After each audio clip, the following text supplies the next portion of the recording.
I'm Demi Arsastred, at 21 years old.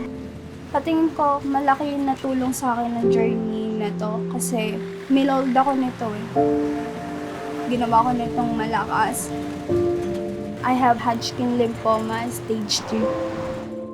I found out that I have a lump here in my collarbone. Lumabas po na lymphoma. Ginugal ko po, tapos umiyak po ako. Madami akong iniisip na paano yung magulang ko, paano yung mga pangarap ko, ano na mangyayari sa akin, ganun. Yung tatay ko po, na-stroke muna po siya. But before yung taon na nalaman ko na may cancer po ako. Papa ko po, nag-stop po siya ng trabaho, so wala po kaming pinagkukuhanan ng pera. Tapos, hindi ko po talaga kasi ayokong sabihin sa magulang ko kasi ayoko silang mag-alala sa akin, pero Nung na-take sa pag-aaral na, siyempre, hindi na may kailangan na magkakaroon ng bata. Naisip ko sa sarili ko, sana ako na lang at maraming pangarap. Hindi po ako minto ng kahit anong pwede kong pagkakitaan. Minsan po nararanasan namin na nililihim ko sa kanya na kumain na ako kahit na hindi. Gusto ko siya lang kumain pero Matatag yung bata niya. Hindi lang nagpapalata. Kahit ako nagkasakit na, matatag pa rin siya.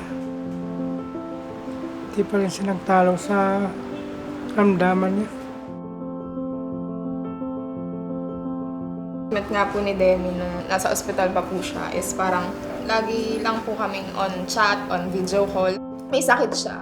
Yung pakikipag-usap niya sa amin, parang wala siyang sakit. as yung first treatment ko po, pero may tumulong po sa amin na charity. Tapos po ng 6 cycles na chemo, nag-undergo po ako ng 22 sessions na radiation. After ng 20 session, nagpa-CT scan po ako na meron pa rin pong natitirang mga bukol sa tiyan ko. Kasi yun nga po, may kakilala po yung nanay ko. Nakilala po yung nanay ko. Sinabi po na may social service sa St. Luke's. I first met Demi probably a year and a half ago. She had Hodgkin's disease. Unfortunately, she relapsed. And I knew very well that she could not afford. So we enrolled her in the Takeda Assistance Program.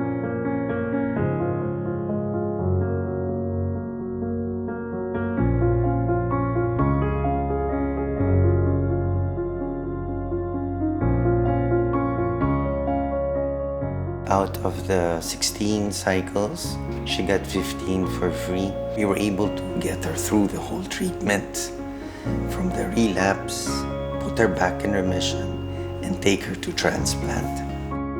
Salamat sa Takada sa pagtulong sa anak ko. May mga pag-aalala siya. He helped a total stranger without asking anything in return, with the hope that she gets cured, with the hope that her mother's dream, she will help her family get out of the current situation they are in. Bibihira lang din yung katulad ko na mabigyan ng libre ng ganon. Kaya parang sobrang thankful kami, sobrang pagpapasalamat namin dahil merong mga tao, may mga organisasyon na handang tumulong sa katulad ko. So sumali sa mga organization na ganon para makapag-payback naman ganon. Kasi pag may cancer ka, hindi madali emotionally and physically. Mas mahirap yung emotionally. Pero ayun, mas gusto kong tumulong pag matulungan yung ibang may cancer. Hindi naman kasi nahihinto yung buhay ko porket nagkaroon ako ng I need to be strong for my family because there is no one else that they can help. Hindi niya kaya. Alam namin na kaya namin. Ayun nga.